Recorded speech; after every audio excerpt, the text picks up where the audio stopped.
बहुत सारे लोगों ने कमेंट करके कहा है कि उनका बजट 1 लाख के आसपास है और उन्हें Vida VX two go 2.2 kilowatt hour, TVS Orbiter और बजाज चेतक C2501 के अंदर बहुत ज़्यादा कंफ्यूजन हो रही है। तो चलो आज इन तीन इलेक्ट्रिक स्कूटर का डिटेल कंपैरिजन करते हैं और आप लोग की सारी कंफ्यूजन को दूर करते हैं। सबसे पहले कीमत की बात कर लेते हैं। Vida VX two go 2.2 kilowatt hour का एक्स शोरूम प्राइस है मोटा मोटा 95,000 रुपये, लेकिन अभी इस इलेक्ट्रिक स्कूटर के ऊपर 10,000 रुपये का ऑफर चल रहा है, तो अभी ये आपको 85,000 रुपये के एक्स शोरूम प्राइस में मिल जाएगा। वहीं टीवीएस ऑर्बिटर का एक्स शोरूम प्राइस है 1,05,000 रुपये और बजाज चेतक C2501 का एक्स शोरूम प्राइस है 87,100 रुपये। और अगर आप इसमें टैग पैक लेते हो तो उसके लिए आपको 3,000 रुपये एक्स्ट्रा पे करने होते हैं। देखो, जब बजाज ने चेतक C2501 को लॉन्च किया था तो उसका एक्स शोरूम प्राइस था 91,400 रुपये, लेकिन जैसे कि हमने भी अपने वीडियो के अंदर बताया था कि भाई स्कूटर थोड़ा सा ओवर प्राइस लग रहा है क्योंकि इसके अंदर रेंज बहुत कम है, बैटरी पैक क्योंकि छोटा है। तो इसी को देखते हुए बजाज ने इसके ऊपर 4,700 रुपये का ऑफर ला दिया है, लेकिन वो सिर्फ शुरू के 10,000 कस्टमर्स के लिए है। तो शुरू के 10,000 कस्टमर्स को बजाज चेतक C2501 जो है वो 87,100 रुपये का पड़ेगा एक्स शोरूम प्राइस। वहीं हमारे कंपैरिजन के अंदर सबसे एक्सपेंसिव इलेक्ट्रिक स्कूटर है टीवीएस ऑर्बिटर। टीवीएस यहाँ थोड़ा अलग ही चल रहा है। ऑर्बिटर का प्राइस लगभग हर स्टेट में अलग अलग है। जैसे कि दिल्ली में इसका प्राइस जो है ये जिस पे लॉन्च हुआ था वही है 1 लाख रुपए।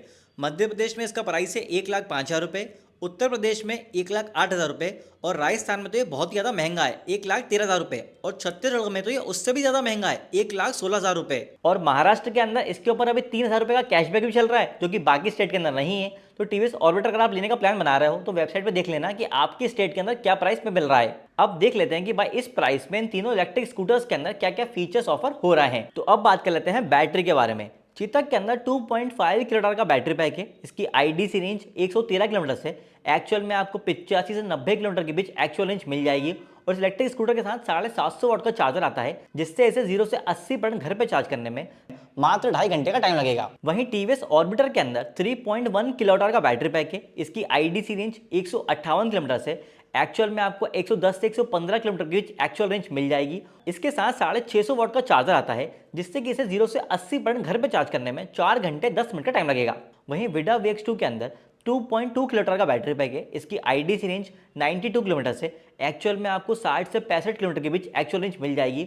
और इस इलेक्ट्रिक स्कूटर के साथ 580 वाट का चार्जर आता है जिससे इसे घर पे 0 से 80% चार्ज करने में 2 घंटे 41 मिनट का टाइम लगेगा। अब यार देखो, क्योंकि टीवीएस ऑर्बिटर के अंदर सबसे बड़ा बैटरी पैक आ रहा है इन तीनों इलेक्ट्रिक स्कूटर्स के अंदर 3.1 किलोवाट का, इसी वजह से उसमें एक्चुअल रेंज भी सबसे ज़्यादा मिल रही है। मैंने कुछ टीवीएस ऑर्बिटर के ओनर से बात करी है, किसी को तो एक्चुअल में 130 किलोमीटर तक की एक्चुअल रेंज मिल रही है। वो बताते हैं कि भाई 2 लोगों में भी इलेक्ट्रिक स्कूटर 100 किलोमीटर आराम से चल जाता है इको मोड के ऊपर। वहीं अगर हम पोर्टेबल चार्जिंग टाइम की बात करें तो सबसे कम पोर्टेबल चार्जिंग टाइम आपको बजाज चेतक के अंदर मिल रहा है, लेकिन ये ध्यान रहे कि बजाज चेतक और टीवीएस ऑर्बिटर के अंदर फास्ट चार्जिंग का सपोर्ट अवेलेबल नहीं है, तो आपको इन्हें चार्ज करने के लिए पोर्टेबल चार्जर पर डिपेंड होना होगा। जबकि विडा के अंदर फास्ट चार्जिंग का सपोर्ट अवेलेबल है, तो आप इसे एथर और विडा दोनों के ही फास्ट चार्जिंग नेटवर्क से फास्ट चार्ज कर सकते हो। इन तीनों ही इलेक्ट्रिक स्कूटर्स के बैटरी टाइप के अंदर भी डिफरेंस है। चेतक और ऑर्बिटर के अंदर आपको फिक्स्ड बैटरी पैक मिल रहा है, जबकि विडा के अंदर आपको रिमूवेबल बैटरी पैक मिल रहा है। तो अगर आपकी पार्किंग में चार्जिंग की फैसिलिटी अवेलेबल नहीं है तो विडा का रिमूवेबल बैटरी पैक आपके लिए बेनिफिट पॉइंट साबित होगा। पर यार अगर हम ओवरऑल बात करें तो ईवी के अंदर सबसे ज्यादा क्रूशियल चीज होती है रेंज। तो सबसे ज्यादा रेंज देने के लिए यहाँ पे टीवीएस ऑर्बिटर सबसे आगे है। अब आ जाते हैं मोटर के ऊपर। बजाज चेतक के अंदर 2.2 किलोवाट की हब मोटर है और इसकी top speed 55 kilometre per hour है। वहीं टीवीएस ऑर्बिटर के अंदर 2.5 किलोवाट की हब मोटर है और इसकी top speed 68 kilometre per hour है। वहीं विडा वीएक्स2 गो 2.2 किलोवाट के अंदर 6 किलोवाट की साइड माउंटेड मोटर है और इसकी top speed 70 kilometre per hour है। चेतक के अंदर सबसे कम कैपेसिटी की मोटर आ रही है और इसी वजह से उसकी टॉप स्पीड भी बाकी दोनों इलेक्ट्रिक स्कूटर्स के मुकाबले काफी कम है। लेकिन अगर आपको लग रहा है कि 55 की स्पीड काफी कम होगी तो मैं आपको बता दूं कि सिटी यूज के लिए सफिशियंट है ये। मतलब हम सिटी के अंदर इतनी स्पीड पर गाड़ी चलाते हैं, मैंने इस इलेक्ट्रिक स्कूटर को चलाया है, तो सिटी के अंदर आपको इसमें कोई दिक्कत नहीं आएगी। हाँ देखो, ये बात जरूर है कि हब मोटर जो होती है बहुत ज्यादा अच्छी टेक्नोलॉजी नहीं होती है, लेकिन ये बात भी है कि अगर किसी ओईएम को अपने इलेक्ट्रिक स्कूटर के प्राइस को कम करना है तो सबसे पहले हम मोटर के ऊपर ही शिफ्ट होते हैं और यही चीज बजाज चेतक ने करी है। तो यहाँ पर मैं आपको एक चीज क्लियर कर दूं कि अगर आप टीवीएस ऑर्बिटर और बजाज चेतक C2501 में से कोई इलेक्ट्रिक स्कूटर लेते हैं तो भाई आपको दो बातों का ध्यान रखना होगा। पहला तो ये कि अगर आप जिस एरिया के अंदर रहते हैं वहाँ पे सड़कों की कंडीशन बहुत ज़्यादा अच्छी नहीं है, वहाँ पे दचके बहुत हैं, तो आपको इस इलेक्ट्रिक स्कूटर को आराम से चलाना होगा। दूसरा ये कि आपको प्रॉपर टायर प्रेशर जो है वो मेंटेन करना होगा। अगर आपने ऐसा नहीं किया और गाड़ी के ऊपर जिस दिन लोड हुआ और गाड़ी दचके में गई, तो भाई आपका जो मोटर है गाड़ी की वो डैमेज या डिस्टर्ब होने का खतरा जो है बढ़ जाएगा। तो आपको गाड़ी धीरे चलानी है और प्रॉपर टायर प्रेशर मेंटेन करना है। और ये सारी चीज़ें आपको विडा VX2 GO के अंदर नहीं करनी पड़ेंगी, क्योंकि विडा VX2 GO के अंदर साइड माउंटेड मोटर दी है, जो एक ज़्यादा अच्छा मोटर सेटअप है। इसमें आपको ज़्यादा अच्छा राइडिंग कंफर्ट भी मिलता है और खराब सड़कों पे भी आप इसे आसानी से चला सकते हो। और साथ ही विडा की जो मोटर है वो थोड़ी पावरफुल भी है बाकी दोनों इलेक्ट्रिक स्कूटर्स के मुकाबले, तो यहाँ पर आपको थोड़ी परफॉर्मेंस भी अच्छी मिल जाएगी। तो यहाँ ज़्यादा कैपेसिटी की मोटर और अच्छे मोटर सेटअप की वजह से विडा VX2 GO 2.2 किलोमीटर एक ज़्यादा अच्छा ऑप्शन बन जाता है। अब बात कर लेते हैं डायमेंशंस और बाकी चीज़ों के बारे में, जिसमें हमारा टायर, ब्रेक, सस्पेंशन और बूट स्पेस आ जाएगा। चेतक के अंदर फ्रंट में 12 इंच का अलॉय व्हील दिया है, टेलीस्कोपिक सस्पेंशन है, डिस्क ब्रेक है और रियर में 12 इंच का हब व्हील है, ट्विन शॉक एब्जॉर्बर है और ड्रम ब्रेक है। वहीं ऑर्बिटर के अंदर फ्रंट में 14 इंच का अलॉय व्हील है, टेलीस्कोपिक सस्पेंशन है, ड्रम ब्रेक है और रियर में 12 इंच का हब व्हील है, ट्विन शॉक एब्जॉर्बर है और ड्रम ब्रेक है। और विडा के अंदर फ्रंट में 12 इंच का अलॉय व्हील है, टेलीस्कोपिक सस्पेंशन है, ड्रम ब्रेक है और रियर में 12 इंच का अलॉय व्हील है, सिंगल साइड सस्पेंशन है और ड्रम ब्रेक है। टीवीएस ने इस सेगमेंट के अंदर भी थोड़ी अलग चीज ये करी है कि फ्रंट में उसने 14 इंच का अलॉय व्हील दे दिया है ऑर्बिटर के अंदर।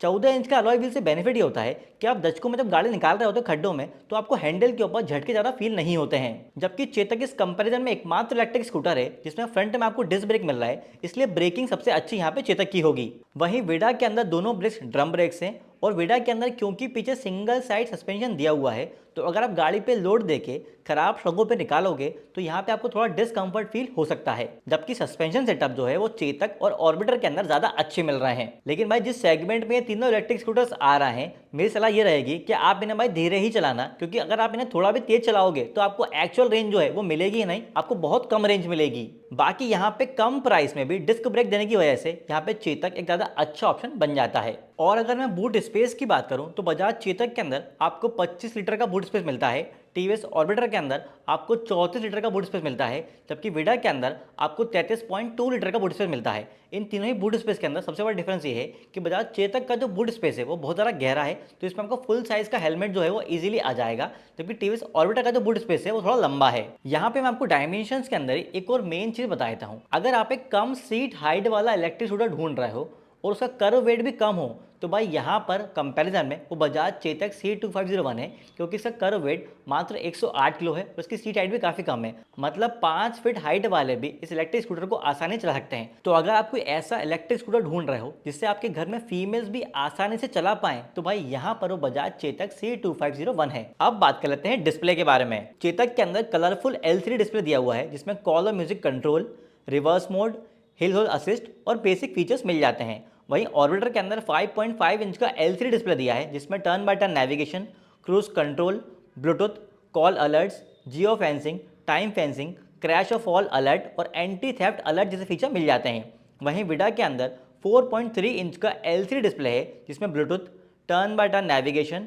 GPS, रिमोट इमोबलाइजेशन, पिंग माई स्कूटर और व्हीकल स्टैट जैसे फीचर मिल जाते हैं। अब क्योंकि ये तीनों ही इलेक्ट्रिक स्कूटर्स बजट सेगमेंट वाले इलेक्ट्रिक स्कूटर्स हैं, इसलिए इन तीनों के अंदर टच डिस्प्ले आपको नहीं मिलेगा। इन तीनों में नॉन टच डिस्प्ले है। अगर मैं डिस्प्ले साइज की बात करूं तो सबसे बड़ा डिस्प्ले आपको चेतक के अंदर मिल रहा है, उससे छोटा डिस्प्ले आपको टीवीएस ऑर्बिटर के अंदर मिल रहा है और सबसे छोटा डिस्प्ले आपको विडा के अंदर मिल रहा है। तीनों ही व्हीकल्स के डिस्प्ले में यूजर इंटरफेस काफी सिंपल सा है और इसलिए आपको ज्यादातर फीचर्स जो हैं वो ऐप के थ्रू मिलेंगे। लेकिन थोड़ी अलग चीज टीवीएस ने यहाँ पर ये करी है कि इस प्राइस में भी टीवीएस ने इलेक्ट्रिक स्कूटर के अंदर क्रूज कंट्रोल का फीचर दे दिया है टीवीएस ऑर्बिटर में। वहीं अगर मैं ऐप कनेक्टेड फीचर्स की बात करूं तो विडा के अंदर ऐप कनेक्टेड फीचर्स के इश्यूज जो है वो आ रहे हैं। लोग का जो मोबाइल है वो उनके व्हीकल के साथ कनेक्ट नहीं हो रहा है और जिन लोग का हो रहा है उनमें जानकारी जो है वो बहुत प्रिसाइज नहीं दे रहा है। बाकी यार देखो, यहाँ पे तीनों ही मैन्युफैक्चरर्स ने कॉस्ट कटिंग करी है, तो इसलिए यहाँ पे आपको बहुत तगड़े फीचर्स जो नहीं मिलते हैं। लेकिन ओवरऑल फीचर्स को अगर हम देखें तो यहाँ पे टीवीएस ऑर्बिटर जो है उसमें थोड़े ज़्यादा अच्छे फीचर्स आ रहे हैं बाकी दोनों स्कूटर्स के मुकाबले।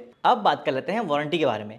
चेतक के अंदर आपको व्हीकल, बैटरी और मोटर पे स्टैंडर्ड वारंटी 3 साल या 50,000 किलोमीटर की है और अगर आप 6,000 रुपये एक्स्ट्रा पे करते हो तो बैटरी के ऊपर आपको 5 सालों 70,000 किलोमीटर की एक्सटेंडेड वारंटी मिल जाती है। वहीं टीवीएस ऑर्बिटर के अंदर भी बिल्कुल सेम वारंटी है। व्हीकल, बैटरी और मोटर के ऊपर आपको स्टैंडर्ड वारंटी 3 सालों 50,000 किलोमीटर की मिल रही है। और अगर आप 6,000 रुपये एक्स्ट्रा पे करोगे तो बैटरी के ऊपर आपको 5 सालों 70,000 किलोमीटर की एक्सटेंडेड वारंटी मिल जाएगी। वहीं विडा के अंदर व्हीकल के ऊपर 5 साल या 50,000 किलोमीटर की वारंटी है, बैटरी के ऊपर 3 साल या 30,000 किलोमीटर की वारंटी है। ये स्टैंडर्ड वारंटी है। और अगर आप 6,500 रुपये एक्स्ट्रा पे करोगे तो बैटरी के ऊपर आपको 5 सालों 50,000 किलोमीटर की एक्सटेंडेड वारंटी मिल जाएगी। वहीं विडा साथ में ये भी कहता है कि अगर आप बैटरी के ऊपर एक्सटेंड वारंटी लेते हो तो साथ ही आपको 11 क्रिटिकल कंपोनेंट्स के ऊपर, जिनकी लिस्ट ही आपके सामने है, इन कंपोनेंट्स के ऊपर आपको 5 सालों 75,000 किलोमीटर की एक्सटेंड वारंटी मिल जाएगी। देखो, चेतक और ऑर्बिटर के अंदर वारंटी बिल्कुल सेम मिल रही है, यहां तक कि एक्सटेंडेड वारंटी का प्राइस भी बिल्कुल सेम है। यहां पर मैं आपको चीज क्लियर कर दूं कि विडा के अंदर बैटरी के ऊपर एक्सटेंडेड वारंटी ये वाले वेरिएंट में सिर्फ 5 सालों 50,000 किलोमीटर की मिलती है। बाकी जो क्रिटिकल कंपोनेंट्स के ऊपर एक्सटेंडेड वारंटी है वो आपको टीवीएस ऑर्बिटर और बजाज चेतक के अंदर नहीं मिल रही है, क्योंकि उन्होंने ऐसा कुछ मेंशन किया ही नहीं है। तो भाई यहाँ पर विडा ने ये चीज अच्छी करी है कि क्रिटिकल कंपोनेंट्स की लिस्ट भी दे दी है और ये भी बता दिया है कि अगर आप एक्सटेंड वारंटी लेते हो बैटरी के ऊपर तो आपको इन कंपोनेंट्स के ऊपर वारंटी मिल जाएगी, क्योंकि भाई ईवी के अंदर कंपोनेंट्स जो होते हैं वो बहुत ज्यादा महंगे आते हैं। बाकी अगर मैं बैटरी के ऊपर एक्सटेंडेड वारंटी की बात करूं तो वो आपको ज्यादा किलोमीटर्स के लिए टीवीएस ऑर्बिटर और बजाज चेतक के अंदर मिल रही है विडा के मुकाबले। तो सब कुछ डिटेल में जानने के बाद अब बारी है दिल टूटा बाइकर के कंक्लूजन की। तो सबसे पहली चीज तो ये समझ लो कि तीनों ही इलेक्ट्रिक स्कूटर्स धीरे चलाने वालों के लिए है। अगर आप इन्हें तेज चलाओगे तो फिर ये आपको अच्छी रेंज नहीं देंगे। अब अगर आप ये जानना चाहते हो कि मेरे हिसाब से इन तीनों में से सबसे अच्छा वैल्यू फॉर मनी ऑप्शन कौन सा है, तो आप उसके बारे में बात कर लेते हैं। तो यार देखो, मेरी नज़र में विडा VX2GO 2.2 किलोवाट एक बहुत ज़्यादा अच्छा ऑप्शन नहीं है, और ये कहने के पीछे मेरी दो बड़ी वजह हैं। पहली वजह तो ये है कि इस इलेक्ट्रिक स्कूटर की एक्चुअल रेंज जो है वो कम है, सिर्फ 60 से 65 किलोमीटर की एक्चुअल रेंज है। तो अगर आपकी डेली रनिंग 30 से 35 किलोमीटर के बीच है और अगर कभी आपको इमरजेंसी आ जाएगी तो फिर आपको समझ में आएगा कि रेंज कम है, क्योंकि फिर आप लंबा जा नहीं पाओगे। अब यहाँ पे कुछ लोग ऐसा बोल सकते हैं कि भाई स्कूटर के अंदर फास्ट चार्जिंग का सपोर्ट अवेलेबल है, तो हम इसे वहाँ पे फास्ट चार्ज कर लेंगे तो हमें ज़्यादा रेंज मिल जाएगी कम टाइम के अंदर। लेकिन भाई फास्ट चार्जिंग का नेटवर्क अभी इंडिया में बहुत बड़ा नहीं है, हर सिटी के अंदर नहीं है, छोटी सिटीज़ में तो और ज़्यादा कम है, और हर 3 से 5 किलोमीटर के बीच में नहीं है, बहुत लंबी लंबी जगहों पे फास्ट चार्जर बने हुए हैं। तो यहाँ पे इस टाइम पे आपको वही स्कूटर काम आएगा जिसकी एक्चुअल रेंज थोड़ी ज़्यादा है। और दूसरी वजह यह है कि क्योंकि इसका हीरो प्रोडक्शन थोड़ा कम करता है तो इसकी थोड़ी कम प्रोबेबिलिटी है कि आपकी सिटी में आपको मिल ही जाए, और इसी वजह से मेरी नज़र में विडा VX2GO 2.2 किलोवाट बहुत ज़्यादा अच्छा ऑप्शन नहीं है। लेकिन अगर आपको रिमूवेबल बैटरी पैक वाला स्कूटर चाहिए और फास्ट चार्जिंग वाला स्कूटर चाहिए तो ही आप विडा VX2GO 2.2 किलोवाट को देख सकते हो, क्योंकि स्कूटर में कोई खराबी नहीं है, बस रेंज कम है। लेकिन फिर भी मेरी नज़र में तो विडा VX2GO 3.4 किलोवाट एक ज़्यादा अच्छा ऑप्शन है इस वाले वेरिएंट के मुकाबले, अगर आप थोड़े पैसे ज़्यादा खर्च कर सकते हो तो। बाकी अगर हम टीवीएस ऑर्बिटर या बजाज चेतक की बात करें तो यार देखो, अगर तुम्हारे स्टेट के अंदर जहाँ पे तुम रहते हो वहाँ पे टीवीएस ऑर्बिटर का on road price, ex-showroom price नहीं, ऑन रोड प्राइस 1,10,000 से थोड़ा कम या फिर थोड़ा ज़्यादा भी है, तब ये स्कूटर जो है तुम ले सकते हो। क्योंकि स्कूटर की सबसे खास बात यह है कि स्कूटर के अंदर आपको एक्चुअल में 120 किलोमीटर से भी ज़्यादा की रेंज मिल जाएगी। मैंने एक्चुअल में जो लोग इसको यूज़ कर रहे हैं मैंने उनसे बात करी है, कुछ लोगों को 120-125 किलोमीटर की एक्चुअल रेंज जो है वो मिल रही है, और इस इलेक्ट्रिक स्कूटर का जो लुक है वो भी काफ़ी ज़्यादा यूनिक है। बाकी अगर तुम्हारा बजट बहुत ही ज़्यादा टाइट है और तुम्हें एक स्ट्रॉन्ग बिल्ड क्वालिटी वाला इलेक्ट्रिक स्कूटर चाहिए, तुम्हें डिस्क ब्रेक भी चाहिए, तो भाई इस प्राइस रेंज में मतलब 87,100 के एक्स-शोरूम प्राइस के अंदर बजाज चेतक 2501 एक वाकई बढ़िया डील है, क्योंकि इसकी एक्चुअल रेंज 80 से 90 किलोमीटर के बीच मिल जाएगी। तो अगर तुम्हारी डेली रनिंग 30-40 किलोमीटर है तो तुम्हारे लिए एक बढ़िया ऑप्शन है। तो भाई लोगों, ये तो था बजाज चेतक 2501, टीवीएस ऑर्बिटर और विडा VX2GO 2.2 किलोवाट का डिटेल वीडियो। आप लोग कमेंट करके जरूर बताना कि आप लोग को इनमें से कौन सा इलेक्ट्रिक स्कूटर ज़्यादा अच्छा लगता है। बाकी अगर फिर भी कोई डाउट है तो कमेंट करके मुझसे पूछ सकते हो।